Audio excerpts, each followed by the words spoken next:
the way the economics and the geopolitical, the foreign policy team are working, they're absolutely amazing, amazing job. Um, Okay. But I'm not very happy with how the US administration runs, because Even the present government. eventually what happens with this is they're going to face next November, they're not this, the next November, they're going to face midterm elections. Mm. So the haphazard way in which they have introduced reforms without understanding the political repercussions, I think it is going to cost Trump. And if they lose the midterm elections, if at all they lose the November elections, midterm elections, the next 2 years, he will be a president who's like a sitting duck. Okay. He won't be able to do anything if he loses that. So it is very important for President Trump to see to it that the reforms do not cause panic among the masses. Okay, despite the fact that we know that he wants to do it in great speed. Um, as far as our relations with the US is concerned, I think we should keep an arm's length with this guy and be professional about it, because what happens is at times the Trump team goes into a mode where they start heckling leaders by tagging them, embarrassing tweets. They are completely running on X, their entire team. And then once signal is given, the entire crowd will just start banging with that nonsense. So the way Elon Musk was talking with Trudeau, despite the fact that we don't like Trudeau either, but the way he talked with the Brazilian leader, it almost, and the way, and I predicted this, keep an arm's length with this guy. And we are seeing the repercussion, how he went ahead of us and announced a ceasefire. I mean, who are you? Who are you to go ahead of our MEA and announce a ceasefire? It's stupid. I mean, it's ridiculous. And let's say, assume he was doing some kind of mediation, which he was. How do you open mouth? I mean, a mediator takes at least 10-15 years to open his mouth. He's just immediately going and speaking whatever he wants. So this is not mediation. This is utter stupidity. You really want someone who's genuine, authentic person who is trustable. Someone like Putin. Mm. Okay, Putin's office. Mm. He's not someone who's going to go and bang on the news and stuff like that. Right? This guy is just, we need to keep distance from him, because what is going to happen within America is he's going to face a lot of abuse. Why do we as government of India would like to be dragged along with him and be part of a circus, which anyways their economy is going to be in his term itself? We Understood. don't have to participate in that. Of course, Trump is much better than any other Biden or Kamala or any Democrat president, but we do not have any compulsions to show ourselves a chuddy buddy with him and face the consequence with him, that people laugh at him, and then it's just, we don't have to, we can avoid that. So It depends on him, on his actions and we his can actions. avoid it. We can Okay. avoid it altogether. I mean, our team can just talk professionally with him. Okay. Whatever is limited professionally, minimum words. I think MEA understood it immediately. They immediately gave a statement that there's no We have mediation. started to react in our own language. Oh yes, because this is ridiculous. I mean, how can a mediator, if at all he was, how can he go ahead and announce something? The parties do not even know. You're calling it a ceasefire. We have not done any ceasefire.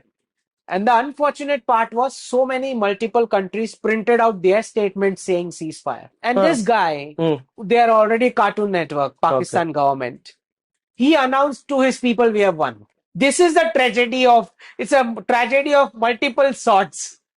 Multiple meme nations. So one nation announcing ceasefire, the 3-4 other nations giving that word in their official statement, this guy announcing his victory.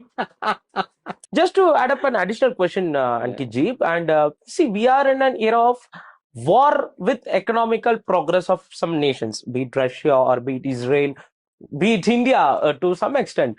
We are in a war mode with, whereas the economy is also booming. And when will it become normal? That is, the spending on war has become high in the past 4 to 5 years.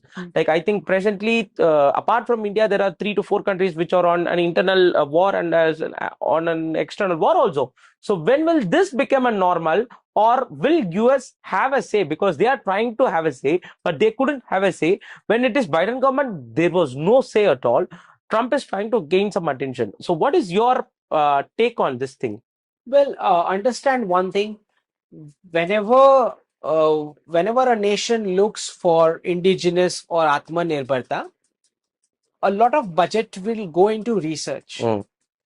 So these are capex expenditure. I mean, well, the later you start, the more will be the research expense, and the generation of technology that you want to build on your own, the more time that takes, and that automatically translates into a working capital getting fixed into that project Exactly. for a longer period of time, which has financial costs. So we started off late, unfortunately, after 2014 on a lot of indigenous weapons because of our political reasons, you know that. So the taxpayers will have to take this burden for a while. As far as United States is concerned, well, uh, if they do not learn to behave, ultimately after some years we are going to take their companies, because this is not the way. I mean, we are looking for partnership, we are looking for technology transfer, we are looking for joint production, but it has to happen on our terms, because this is the hub from where we are going to export these weapons across the region to all our partners. Exactly. From Saudi Arabia to Laos, Cambodia. And now you come and tell me you are not going to give us technology. How do we deal with that?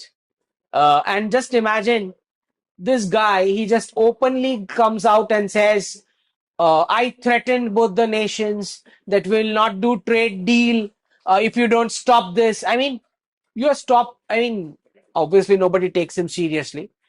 But imagine tomorrow, if we had his weapons? Today, when we don't have his weapons, he is going ahead and saying that you have to stop this, or else no trade.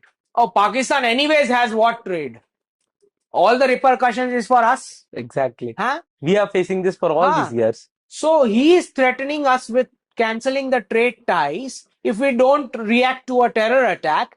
Tomorrow, if we are dependent on his weapons, what all he will do?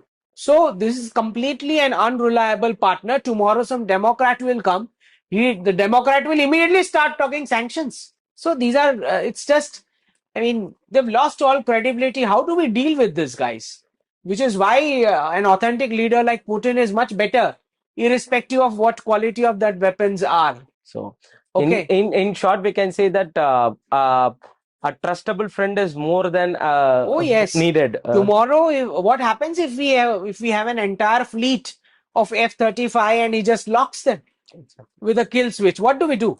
And what happens if we require emergency supplies for maintenance? What happens? Obviously. Oh, we can't go with this country anymore. I mean, either their companies are shifting here, as I'm saying, because if they don't learn to behave by 2030, we'll take all their companies.